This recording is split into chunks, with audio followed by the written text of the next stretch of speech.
All right, what do we get for the bell ringer? It says which value is not in the range of the function?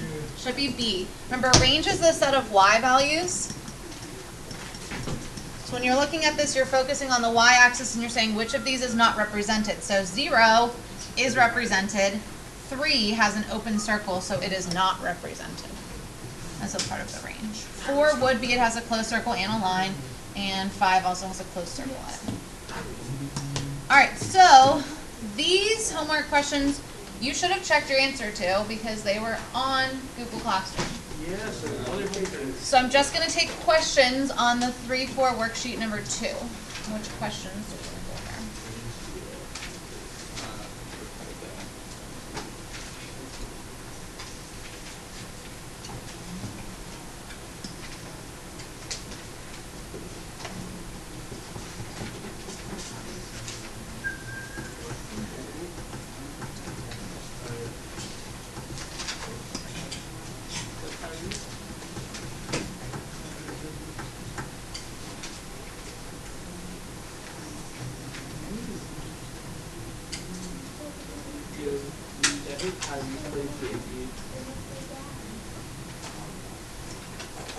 Questions.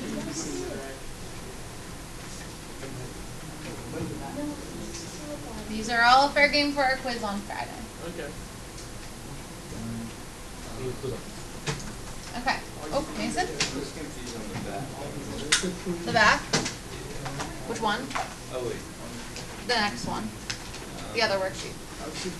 Yeah, the other worksheet. All right, let's go to the other worksheet. The answers for this were not posted. So let's take a minute to check them. For number 1, you should be getting a shaded region that looks like a rectangle, and the max should have occurred at 8,4. The max was 48. Number 2, you should have gotten this quadrilateral shape, irregular shape. And the maximum was at 1,5. The max was 31. And for number 3, your shaded region should also be a quadrilateral. Now for this one, you can find the intercepts by plugging in 0. You'll get the x-intercept is 5, the y-intercept is -5. Now when you shade this one, when you divide by a negative, you do have to flip the sign. So that's why I decided for this one to go ahead and solve for y. So I subtracted x, and then I divided by a -1 to flip my sign. That way I made sure I shaded appropriately. So I started at -5, went up 1 over 1, and then you were shading above that line. Okay, below the horizontal line, below the other slanted line, and greater than the x is greater than or equal to -1. So then our maximum occurred at 3,2, and the value of the maximum was 9. Then we had a linear program word problem. Our constraint should have been 5 is less than or equal to x is less than or equal to 10. 10 is less than or equal to y, which is less than or equal to 20. And we also should have x plus y is less than or equal to 20. Remember, you can write these differently. You could have x is greater than or equal to 5 and x is less than or equal to 10. If you'd like to write them separate instead of as compound, that's okay. The objective function was t equals 4x plus 3y. So I graphed all of the constraints and found this little trapezoid shape as our final region, evaluated those in the objective function, and we should have gotten 10 hours babysitting the neighbor, 15 hours babysitting her brother, and she makes $85. She doesn't make a lot per hour babysitting. $4 an hour, $3 an hour. Questions from the front. The back got harder.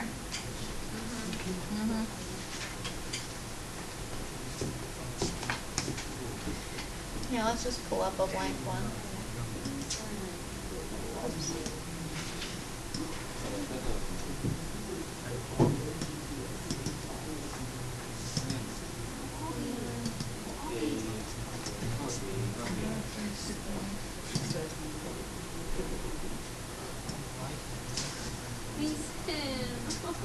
All right. Did anyone get this? What was the one constraint? What was one of your constraints for number 5? Lucy, Lucy, Augie, I worked with you. I wonder if you didn't work with. They get it. Ryan? One of the constraints, Yes, one of your constraints. 2x plus 4y is less than or equal to 16. Very good. All right, for this one, you had to pay attention to your context clues, okay, the words. So we have 2 cups of flour is in each Irish soda bread. Then it says a 4th cup of sugar. I have no idea how to pronounce this. Anyone? German? Kugelhof? All right, cake. It's made with 4 cups of flour and 1 cup of sugar. Then they tell you that you have 16 cups total of flour. So you want to look at flour, flour, and flour. Some people will put equals 16, but it really should be less than or equal to because you could have leftover amounts that you don't put into a recipe. Okay. So that was 2x plus 4y because you're using 4 cups for each loaf you make. So 4 times y is less than or equal to 16. The other one was using your sugar. So that should have been 1/4 x plus 1y is less than or equal to 3. Technically, you should also have x is greater than or equal to 0. Y is greater than or equal to 0. Can't have a negative number of loaves. Okay. Could have 0 though. Technically, yes. Sure. And then the objective function is usually the easy one. That was 1.50x plus 4y. Okay. Now the graph, when you graph this, let's go back to my, should look like this. Okay, now you're going to notice my answers, I put the 0 at the end. I made it like a compound inequality, but you can also just put x is greater than or equal to 0, y is greater. It's easier for most of you. But I did graph finding my intercepts. Now, if you drew a nice straight line with your popsicle stick, you should have found the intersection point pretty easily, which was at 4,2. If your line was a little bit crooked, you might have not been able to see it. So if that happens, remember, you can make these into equations, and you can solve the system using elimination. Get the variables to match, add or subtract.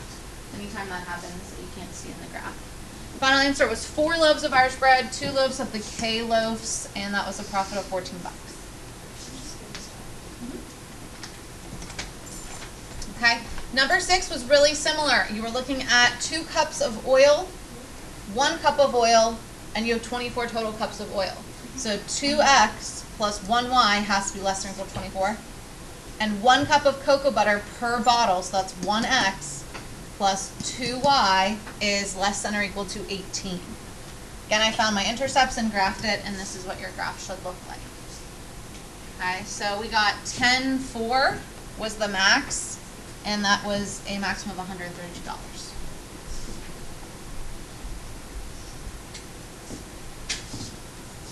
I will offer some more extra practice problems for these, just if you want it before the quiz. But you will have, I think there's only 1 on the quiz because they do take you a while to do. And you'll have other problems that take you a while to do also. But there will be 1. Anything else before we graph in 3D? 3D.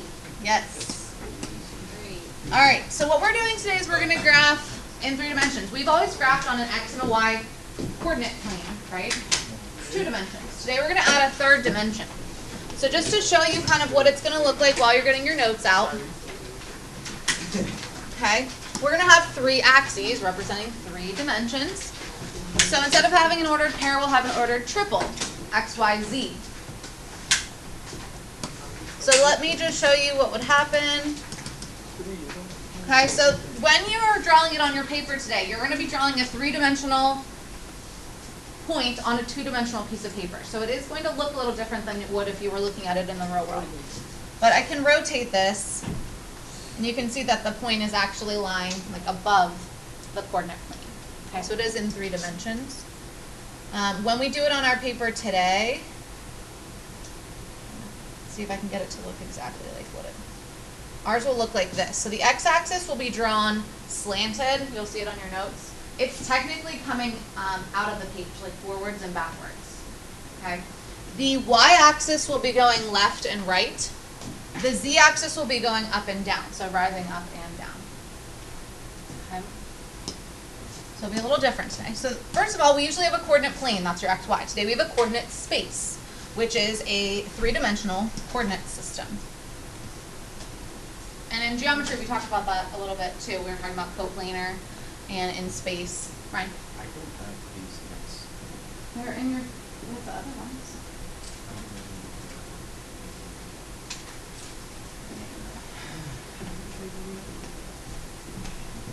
The ordered triple is in the form x, y, z.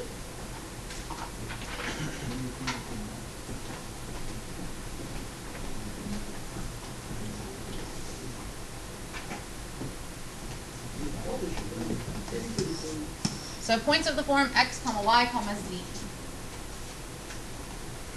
So you've spent your whole life graphing in 2 dimensions where you knew x was going left or right and y was going up or down. Now we're changing what those stand for. X is no longer left or right. X is now forwards or backwards. Y is now left and right. And the z-axis is rising up and down. So we probably want to jot that down because it's going to be important. So the x is going to either bring it forwards or backwards.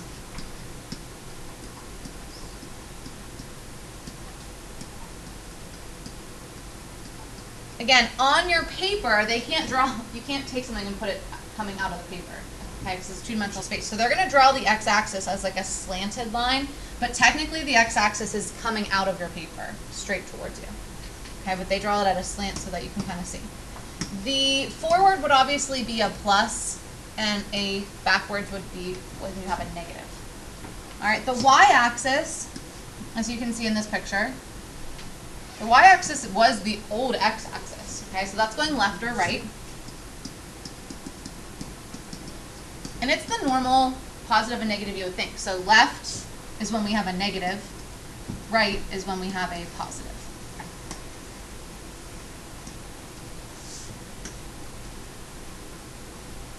And then lastly, we have our z-axis, which again is up or down. Up is plus, down is minus. It's exactly what you would think. It's not like the reflections or the translations where we had difference. Okay, so they have an example here showing you versus in a plane versus in space. So when you go to graph this ordered triple, 2, 3, 4, you are going to start always at the origin, which is now 0, 0, 0, instead of 0, 0. You're going to follow in the order it comes. So you're going to come 2 units, that's forwards or backwards. So that's 2 units forward. Okay. Then you're going to go to the y-coordinate, which is 3, which tells you to go 3 units to the right. Now, notice, they did not go over 1, 2, 3 actual spaces. You have to estimate, because this is now slanted, even though technically it comes straight out of your paper. You're going to estimate 1, 2, 3. Now, when we estimate the length of a 1 unit, there is an element of error, but you'll be pretty close. Okay? Then lastly, you're going to go from that point, you're going to go up 4. 1, 2, 3, 4. And then the point goes right there. You don't have to draw these arrows. You can just put the point. Some students like it, though. They'll help you find where you're going and show kind of work. All right, so we're going to do the first 3 together. You probably want to label your axes first. So this one coming straight out at us is our x, our y, and our z.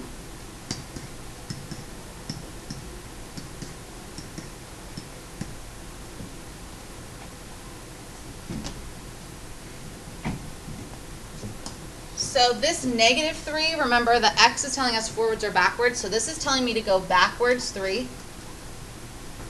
This 3 in the middle is telling me to go left or right, so that would be to the right 3. And then negative 4 is telling me to go down 4. Okay. So we'll start at 0, 0. I'm going to go backwards 3. This is the only unit that you actually count on the axes itself. The rest of them will be estimations. So 1, 2, 3. Now from there, you're going to turn and make a hard right. Okay, it's going to be like almost like a perpendicular. We're going to go right 3 units. Now you cannot count 1, 2, 3 because we're no longer at the origin. We're kind of back there. So you do have to estimate like 1, 2, 3. Then we're going to, from that point, count down 4. Again, we're going to estimate units. 1, 2, 3, 4. So we went back 3, went to the right 3, and we went down 4. Now yours, again, with the element of error, counting how long a unit is, yours might be like up here, down here, a little bit over here, but it's going to be in the same general area. Okay. Next one, we are still going backwards 3. We're going to the right, nope, we're going to the left 4 because it's negative. And 2 is going to go up.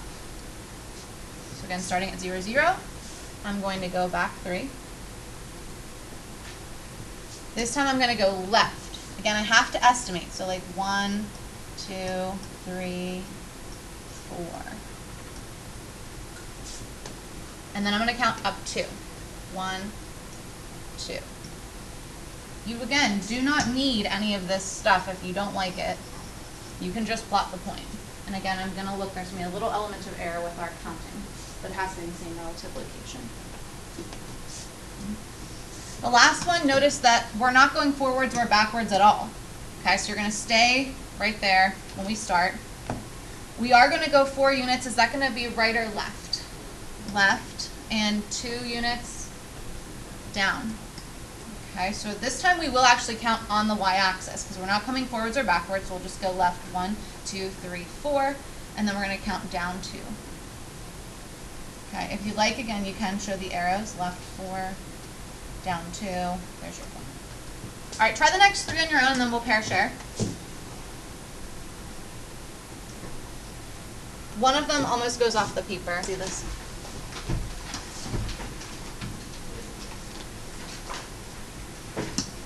On the back, what we're going to do is we're going to ask you to write the coordinate to represent the vertices of this cube. So this is a cube, which we know a cube has all dimensions being the same length, and those lengths are 6 units long. So you can go ahead and put a 6 if you want.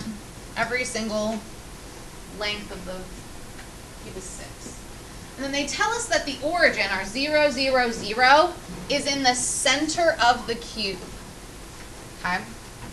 So you need to think about a cube, or think about our room as being almost like a cube. It's more of a rectangular prism, but nevertheless, if we were saying that the origin is the center, we might say it's like where Jacob is, but maybe like hanging right here.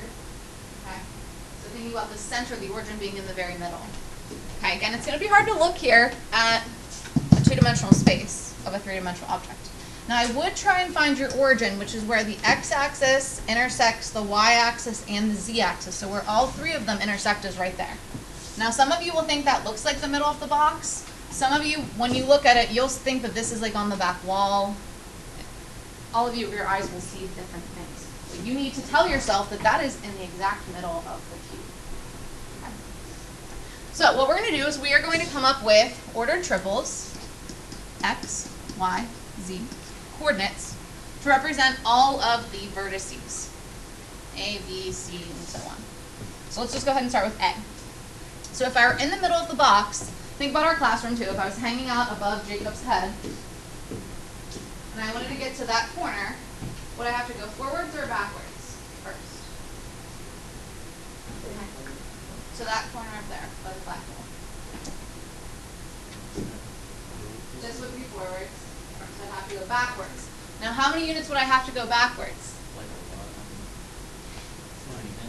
Think about if these were all 6. 3, very good. If you're starting in the very middle, you would go backwards 3 units, which would be a negative 3. Then I would have to go left or right. Left, also again 3 units. It's a little crooked then. So left would again be negative. Then I would have to go up 3. All of these numbers are going to be 3 or negative 3. They're just going to be different combinations of them. Okay, let's do B. To get to B, again, starting at my origin, I would have to go back 3, which is negative 3. Right 3 this time, which would be positive. And up.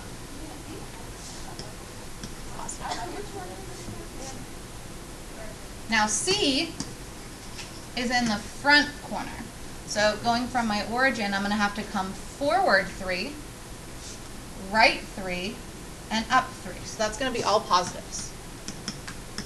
Forward, right, and up. And then the last one we have here, I'll let you guys do the other ones, would be to get to D, forward 3, left 3, and up 3. So that would be positive 3, negative 3, positive 3. See if you can come up with the other 4.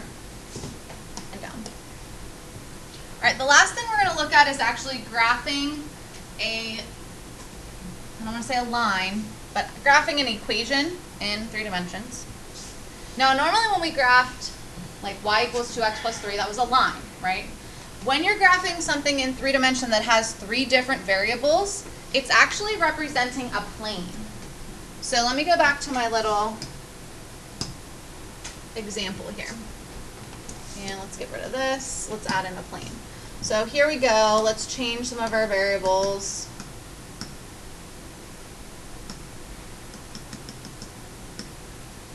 Okay. So the equation 2x plus 4y plus 4z equals 8. This is what it would look like. It's a plane. It's no longer a line, it's a plane. We know a plane is an infinitely flat surface that goes on forever. Now what the problem will be is trying to draw this on our paper, right? We have a 2-dimensional piece of paper that we're trying to graph this on. So when we do this, we are going to draw what's called the trace of it, which is just part of the plane. And the formal definition for that is the line of intersection of a plane with each of the planes that we're given, our xy, our yz, or our xz plane in the 3-dimensional coordinate system.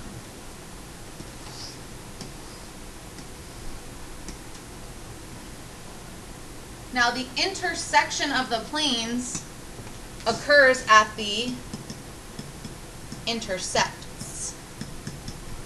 So just like we've been doing when we're doing our linear programming problems, we find the intercepts, we connect them, and then we reshading. Here we're going to find the x-intercept, the y-intercept, and the z-intercept.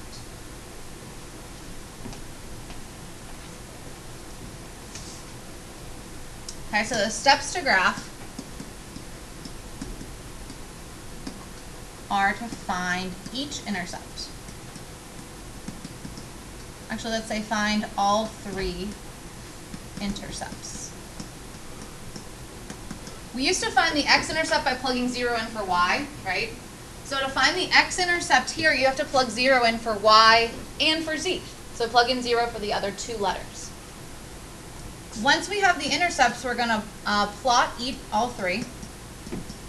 So those are just points on the intercepts, and then we're going to connect the dots.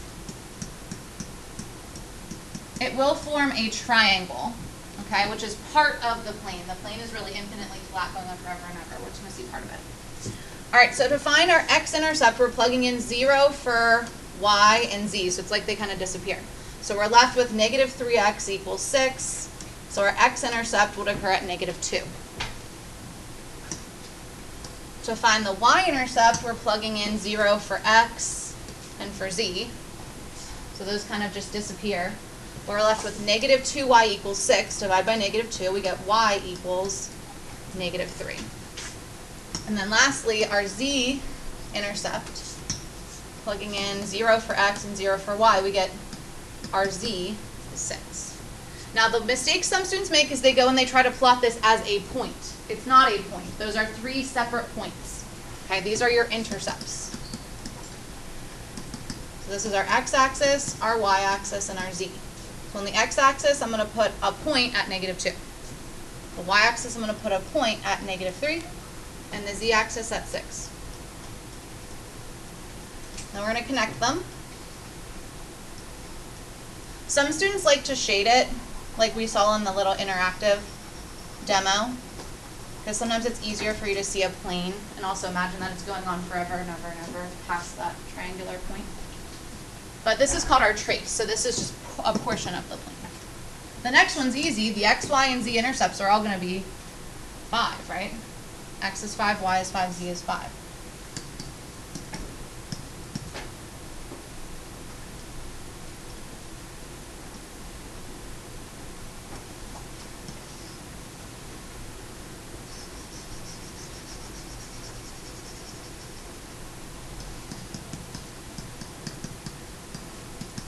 Just make sure that you don't find the intercepts and then plot them together as one ordered triple. They're 3 separate ordered triples. Try the last 2 while I'm passing out your homework. Your last 2 should look something like this. Just be careful again when you find your intercepts that you do keep the symbol that's in front of the variable. So this was negative z equals negative 4 dividing by a negative 1. Make sure that you get your z-intercept as a positive 4. Some students will somehow get a negative, and then obviously your trace is wrong.